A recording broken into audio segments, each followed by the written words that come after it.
Très bonne matinée à l'écoute de Radio J, Belle et Zen, nouvelle formule cette année. Ce sont des experts qui vous parlent chaque lundi. Des spécialistes de la beauté, du bien-être sont là pour vous informer sur tous les sujets. Et ce matin, nous allons parler maquillage après l'été, comment mettre en valeur son teint allé, tous les trucs, toutes les astuces de pro. Et une pro, on en a dans le studio. Elle s'appelle Isabelle Pin. Bonjour Isabelle. Bonjour Léa. Isabelle, vous êtes make-up artiste, on se connaît déjà depuis plusieurs années, toutes les deux.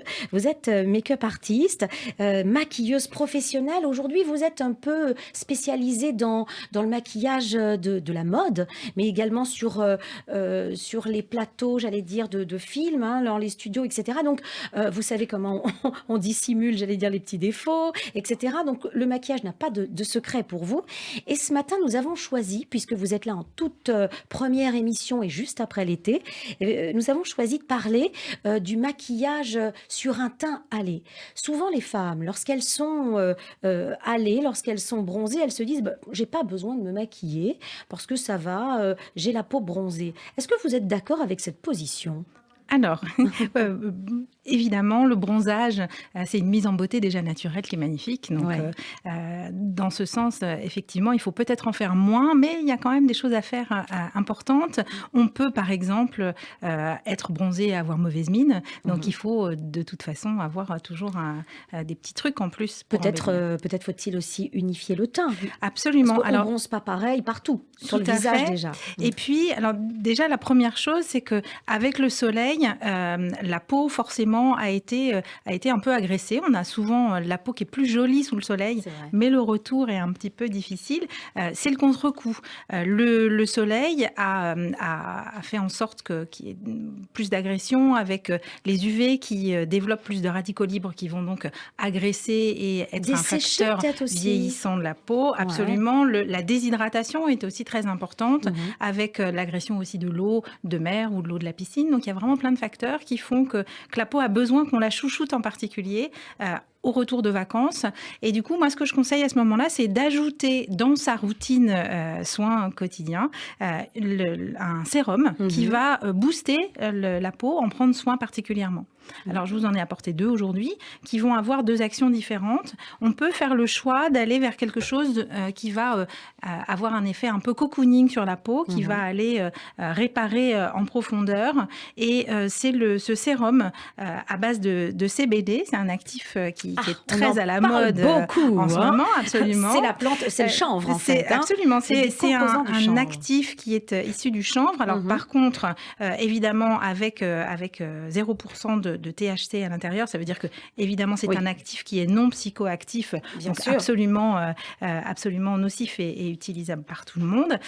Et c'est un actif qui va en plus, donc il est là mis dans un cocktail avec d'autres éléments qui vont prendre soin de la peau et travailler sur le renouvellement cellulaire, mais aussi cet actif en particulier va apaiser, calmer la peau et du coup c'est particulièrement intéressant à ce moment-là. Comment est-ce qu'on met un sérum, Isabelle ? Parce que y a la crème de soin. Est-ce qu'on en met ou pas ? Après, avant, comment ça s'utilise ? Alors plutôt avant, sous la crème, puisque ça va servir même de véhicule pour la crème pour aller encore plus en profondeur de la peau et être plus efficace. Mais ça dépend aussi de la texture du sérum et on peut des fois les utiliser différemment. Donc celui dont je vous ai parlé en premier, qui vient de la maison Scov et qui est dans une texture plutôt huile sérum, donc une texture qu'on va masser et qu'on va mettre effectivement sous la crème. Je vais vous en présenter un autre qui vient de chez Kiehl's, où là on a une toute autre texture, une texture plus gélifiée. Donc on la met aussi dessous, mais on peut la mélanger à sa crème et on peut aussi l'utiliser en sérum un peu flash. Le soir, avant de sortir, on n'a pas le temps de refaire son maquillage, on va pouvoir en mettre quelques gouttes pour rebooster. Par-dessus le maquillage de la journée. Absolument. Et ça va nous servir un petit peu de coup d'éclat, comme ça pour rebooster l'hydratation. Ça, c'est un truc de pro, quand même. Alors, l'hydratation, en particulier avec ce sérum, puisqu'il est gorgé d'acide hyaluronique. Donc ça, c'est un actif hydratant surpuissant mis dans ce sérum, en plus avec 98% d'ingrédients naturels. Donc vraiment quelque chose qui va faire que du bien à la peau. Après, le choix, c'est un petit peu au gré de ce que l'on aime. Si on aime la texture un peu huileuse, si on a le temps de se masser, de laisser sécher peut-être le produit pour après mettre la crème, bon, c'est un petit peu au gré de ce que les femmes préfèrent. Il y a des femmes qui préfèrent le gel, hein, parce que le gel, ça pénètre plus rapidement, n'est-ce pas? Exactement. Là, c'est vraiment une question de sensorialité, Oui. de confort. Et puis, on le sent avec sa peau. Quand on écoute, il y a des mots, l'huile sérum qu'on a besoin de masser, qui apporte du confort, évidemment, pour les peaux sèches et déshydratées. Ça va parler tout de suite. Ouais. Alors que la fraîcheur du gel va attirer les peaux un peu plus mixtes, par exemple. Ouais. Et puis, voilà. Donc, il faut écouter sa peau. C'est souvent elle qui a le dernier mot sur le choix du produit. Donc, le premier point, si j'ose dire, de la maquilleuse professionnelle, c'est de dire prenez soin de votre peau, même si elle est hâlée, et même d'ailleurs, je dirais encore plus, si elle est bronzée et qu'elle vient de vivre quelques semaines sous le soleil avec le sel de la mer, etc. Donc, il faut d'abord en prendre soin. Et ensuite, on va passer au maquillage. Alors, passons justement à ce teint hâlé. Est-ce qu'on le laisse intact ou est-ce qu'on va quand même lui imposer, j'allais dire, peut-être des fonds de teint, des crèmes teintées? Qu'est-ce que vous en pensez? Alors moi, j'aurais plutôt tendance à mettre de côté justement la crème teintée et surtout le fond de teint, qui sont des produits qui vont être assez présents, un peu occultants sur la peau. Là, on a envie de garder cet éclat et de le mettre en valeur plus tôt. Donc, on a très hydraté et apporter cet éclat déjà naturel. Donc, on va vouloir simplement un peu le matifier et l'unifier parce que effectivement, il y a certaines zones qui prennent pas forcément le soleil de la même façon. Donc, les terres de soleil sont parfaites pour ça. D'accord. Surtout que maintenant, on a la chance d'avoir des terres de soleil. C'est une vraie tendance et c'est tant mieux, qui sont parfaitement mates. C'est vraiment ces deux options que je vous ai apportées aujourd'hui pour pouvoir avoir vraiment un résultat très naturel et ne pas rentrer en conflit avec le hâle naturel de la peau. On ne veut pas tricher, on veut simplement ajuster. Et du coup, avec un produit mat, comme ça, on arrive à un bon résultat. Donc, on arrive à unifier malgré tout, même sans fond de teint, même sans crème teintée, ni bébé crème, etc. On arrive à unifier uniquement avec ces poudres. Absolument. On a des textures maintenant qui sont plus riches tout en gardant une finesse de produits parfaits. Très bien pour les joues, pour le front, pour le cou, par exemple. Mais qu'est-ce que vous dites des yeux? Parce que le contour des yeux, on a souvent des cernes. On dit qu'on se repose pendant les vacances, mais très souvent, on arrive crevé. Allez savoir pourquoi. Alors, mais là, on a des cernes. Alors, très souvent, quand il y a un vrai problème de cernes spécifique, là, l'anti-cerne, évidemment, est absolument nécessaire. Normalement, avec la terre de soleil, on arrive à unifier et à faire en sorte que le contraste qu'il peut y avoir entre une cerne et le reste du visage se rééquilibre. Alors, peut-être je peux revenir un petit peu en arrière sur la terre de soleil par rapport à l'application. Oui, on n'en a pas parlé. Oui, c'est vrai. Et ça, c'est important. C'est ce qui fait toute la différence sur un produit teint habituel. On va avoir besoin d'avoir quelque chose de très léger qui va surtout ne pas faire de marque sur le visage et ne pas tracer. C'est souvent un petit peu ça le problème. Alors, la petite astuce déjà, c'est après l'application de son soin, d'appliquer un mouchoir en papier, tout simplement, sur l'ensemble du visage pour bien absorber les zones où on va avoir une peau qui est un petit peu plus grasse et qui pourrait à cet endroit-là accrocher un peu plus le pigment et du coup faire un petit peu des taches. Donc, avant la mise de la poudre, on va déjà tapoter sur le visage avec un mouchoir. Exactement, pour éviter que ça accroche souvent sur la zone médiane du visage, par exemple. Donc, sur un visage parfaitement sec, on va prendre sa terre de soleil. Alors, on va choisir une teinte en fonction, évidemment, de son bronzage. Toutes les marques proposent des intensités différentes. Et puis, on va choisir aussi le bon outil. Et pour ça, on va prendre un pinceau qu'on va choisir le plus large possible.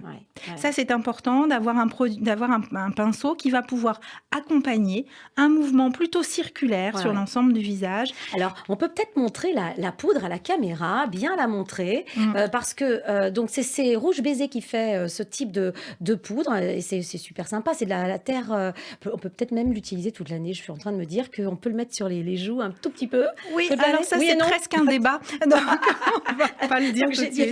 C'est une bêtise alors ce que Non, je dis. c'est pas une bêtise. Mais quand on est allé, donc c'est vraiment la terre de soleil qui est vraiment hyper pratique. Donc, Absolument. le gros Et donc, pinceau. le gros pinceau, Ouais. on va gorger le pinceau de produit, et Oui. puis avec des mouvements circulaires, on va vraiment travailler sur l'ensemble du visage en insistant sur les zones un petit peu sous le menton ou effectivement le contour des yeux où le bronzage est un petit peu plus léger pour rééquilibrer à ce moment-là. Très Et bien. puis l'avantage de celle-ci en particulier, c'est qu'elle est waterproof, donc on va avoir vraiment un produit qui tient dans la journée et ça c'est très très important voilà, qu'elle ne nous laisse pas tomber en cours de route. Alors, donc, on a unifié le teint. Il va nous rester, bien sûr, les yeux, la bouche. Est-ce que vous êtes partisane de maquiller et la bouche et les yeux fortement quand on est bronzé ou bien vous préférez rééquilibrer? Parce que ça aussi, il y a une histoire d'équilibre dans le maquillage. Oui, il y a une histoire d'équilibre. Après, il y a aussi une histoire de choix et il y a plein de façons de s'y prendre. Aujourd'hui, j'aurais envie de dire que puisque on met le focus sur le bronzage et qu'on a envie de le mettre en avant, on va essayer de pas lui piquer la vedette. C'est ça. Et d'être plutôt soft sur le reste du maquillage. Par contre, avant de maquiller ses yeux, on va utiliser quand même le fard à joues. Et c'est pour ça que je reviens avec ce petit argument cité tout à l'heure de dire on pourrait l'utiliser, la terre de soleil, comme fard à joues. Non, c'est pas forcément une bonne idée. C'est pas forcément une bonne idée parce que, je le disais tout à l'heure, on peut être bronzé et avoir mauvaise mine. Ouais. La bonne mine, c'est vraiment le fard à joues. C'est une couleur un petit peu plus pop.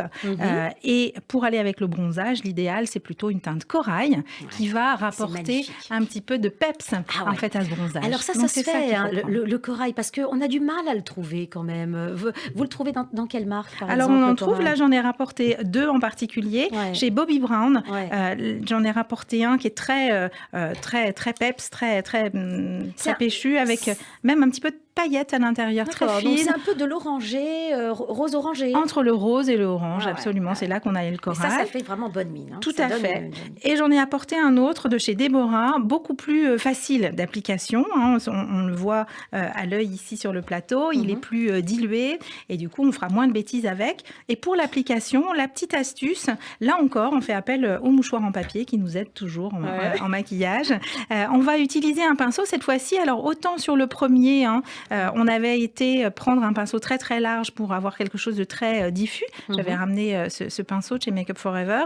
Cette fois-ci, c'est Artis qui nous propose un pinceau très très dense qui va nous permettre d'avoir une application beaucoup plus localisée et beaucoup plus précise. Précise, mais en même temps, elle ne doit pas être trop intense. C'est pour ça que le mouchoir va nous servir. On va aller prélever de la matière avec le pinceau et puis on va patiner dans un mouchoir en papier pour avoir vraiment une application beaucoup plus subtile. C'est ça, donc pour que le papier absorbe en fait le trop-plein, et puis on va le mettre le reste sur les joues. Exactement, et là on va pouvoir diffuser. Alors, à quel endroit pour avoir bonne mine? Eh bien, au cœur de la pommette. Pour ça, on se regarde dans le miroir, on se fait un grand sourire, le premier sourire de la journée. Et puis, c'est juste à cet endroit-là que l'intensité doit être maximum.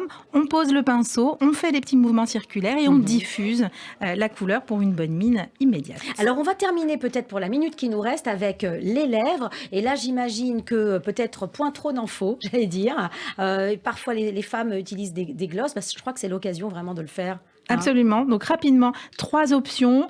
Évidemment, l'option transparente avec un gloss qui va simplement apporter une brillance naturelle avec des textures très nouvelles. Rouge baiser, là encore. Une texture où on a enfin un gloss qui ne colle pas et qui ne coule pas. Ça, c'est quand même très intéressant. Une option plutôt micro-pailletée. Là, on est chez Shiseido avec, à la japonaise, beaucoup de subtilité dans une nacre qui va apporter de l'éclat, une petite couleur et de très la raffinée. douceur. Absolument. Merci infiniment, Isabelle. Je rappelle que vous êtes Isabelle Pin, vous êtes make-up artiste. On peut vous contacter sur votre Instagram, vous donner des conseils en MP et on va vous retrouver très régulièrement dans Belle et Zen, nouvelle formule avec les experts qui vous parlent. Merci Isabelle. Merci Léa. À bientôt. Radio J.